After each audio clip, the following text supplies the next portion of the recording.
do kind of a update and discussion type thing somewhat. So the tank's super cloudy because I just vacuumed it out. So if you've been following along, you know that I potentially have dinoflagellates or whatever, dinos. So I'm looking at ways to treat that. I've started with the Dr. Tim's Dino Treatment Program, which uses this refresh and sludge away type bacteria. So it's going to be, I guess, a more natural approach. So I'm going to start out with that, and then if it doesn't work, then I'll move on to more drastic things. Well, everything I read, I started looking at all kinds of forums, videos, everything I can. Even some fellow YouTubers, you know, gave a little bit of advice, their tips. Most people say, you know, they try either the bacterias, they use Dino X, or they use blackout periods, or they use UV sterilizer, or they use a combination of them. So in reading forums, it said basically that you don't want to do a water change in the tank, but I kind of just did that anyway, because it did say that you want to try to manually remove all of it that you can. I think the recommended method is to get a filter sock, and then, you know, vacuum it out and drain the water, strain it through a small micron filter sock, and then just toss the sock and then put the water back in the tank. I think that's kind of the preferred method. Some of the reading said that, you know, a lot of the trace elements and things like that in the fresh water, freshly mixed salt water, will feed the dinos and cause the outbreak to get worse. But then I read some information against that, so it's kind of hard to say. So anyway, I vacuumed out all of it that I could. Stirred up the sand bed as much as I could with the sand vacuum, and I just disposed of that water, and then added fresh water. I tried to do like the minimum amount of a water change as I could, but in order to vacuum all the sand and kind of thoroughly get all of it, I still ended up doing about 15 gallons. So I've done my water change, everything's stirred up, the water's super cloudy. Everything looks fairly healthy other than that. I'm going to continue with the Dr. Tim's for the time being. I think I might just reduce my light schedule. I don't know if that'll help really. I know that the dinos, it says they are photosynthetic, so you know, most things recommend a blackout, but I think that puts strain on the rest of your tank, your corals anyway. I don't know. I'm not completely sure how I'm going to approach everything else. I might just reduce the schedule at first and see if, you know, I see any results. If not, you know, I had one person, Eric from my 525 XL.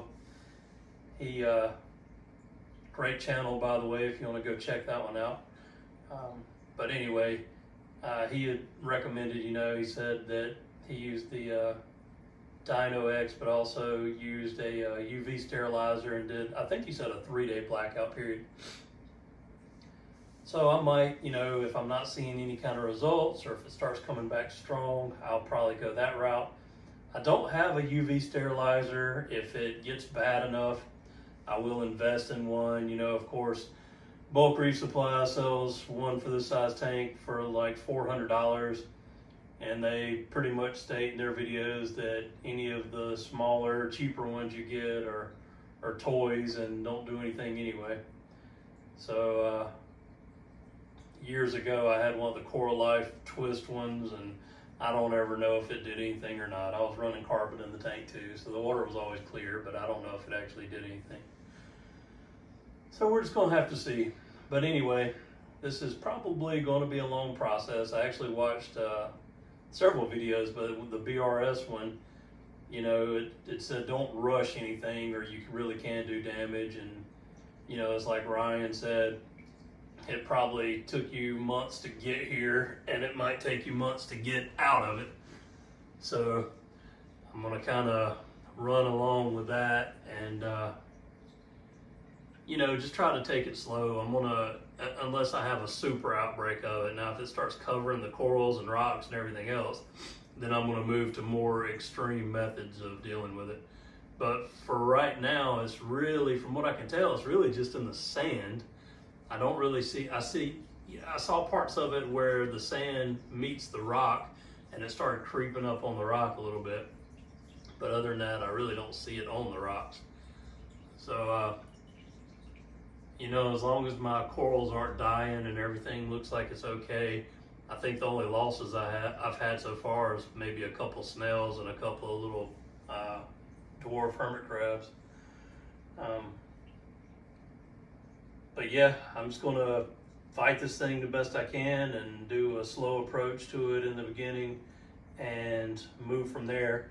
And I'm gonna try to do videos, you know, and kind of document the process and things that I try. So, you know, if you're interested in those type videos, I'll have them labeled like dino updates or something like that. You know, if you're not interested, then of course no point in watching them. But I guess that'll do it for this video.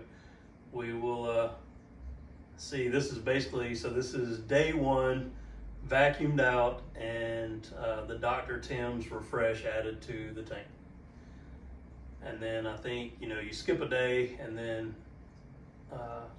on the next day you add another dose of it. And I think it said, I have to go back and look at the instructions to it. I think it said you do it for, I believe it's 7 days, and then you move over to the other bottle of Dr. Tim's. So I'm going to try that out for the time being, since a lot of things that I read said that, you know, nutrients do feed the dinos as well.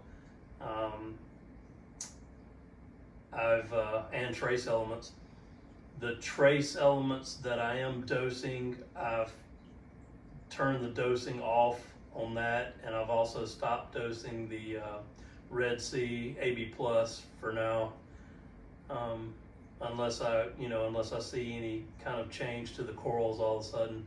I guess I'm gonna stop dosing that stuff for a week and see if that helps anything as well.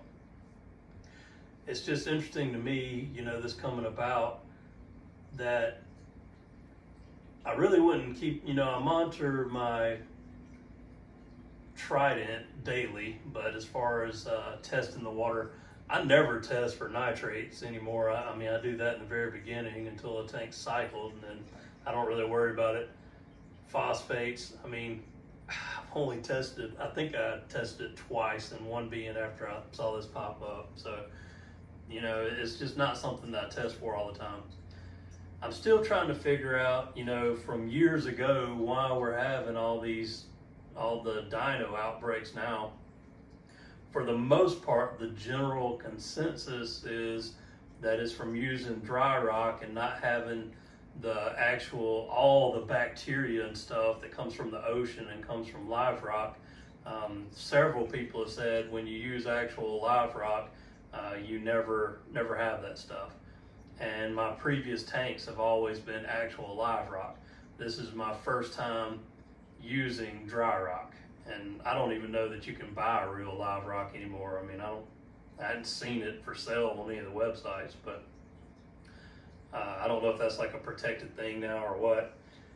I think the trade-off of that is if you really clean up the live rock, you know, to make sure you're not getting any pests and things like that, you probably kill most of that bacteria anyway, but I guess as long as it stays damp, I'm sure some of it survives. But it's like I stated before, I never had dinos in an aquarium before. Once I had my tanks in the past cycled, the only thing I ever had happen was some green algae pop up now and then if I overfed and things like that. So that's why I put in the algae scrubber, just to prevent that going off of what I've known in the past. Well, now, you know, it's a thing that if you get your tanks too clean, that's bad as well. So, man, things have changed a little bit. It's interesting, but I mean, I'm also changing things I'm doing and trying new things. It's like I said in the past, growing up, I always did fish only with live rock, so Fowler tanks. And then the last tank I did leathers and softies. But so now I'm kind of trying new things, and I'm trying more equipment, and I'm doing more stuff. So it's kind of a little bit, you know, even though I've been in saltwater aquariums for over 20 years, it's still kind of new to me what I'm doing now and the equipment types things I'm doing. So it's a learning experience, and I gotta get it nailed out and figure out everything. I guess that I'll start testing nitrates and phosphates a little more often now and try to make sure I'm not running to zero. I guess if I am, then, I mean, from what I've read, that really triggers dino outbreaks. So I guess maybe I can dose those. I saw like there's the Brightwell additives for them, so maybe I can try that route. But I guess that's about it. You know, I just kind of wanted to talk about what I'm going through with this and kind of document the stages and put it out there for anybody interested. And like I said before, you can also let me know your thoughts on it. And you know, if you've had a lot of success getting rid of dinos in a different way, then please let me know. Other methods I saw was using like hydrogen peroxide and stuff like that. And I don't know. I don't really want to pour that stuff in the tank. I'm almost afraid to mess with it. I just don't end up killing everything. So anyway, that'll wrap up the video. I really appreciate, you know, for people following along with me and people commenting and subscribing to the channel and liking the videos and all that. But let me know if you have any questions or comments, and thanks again.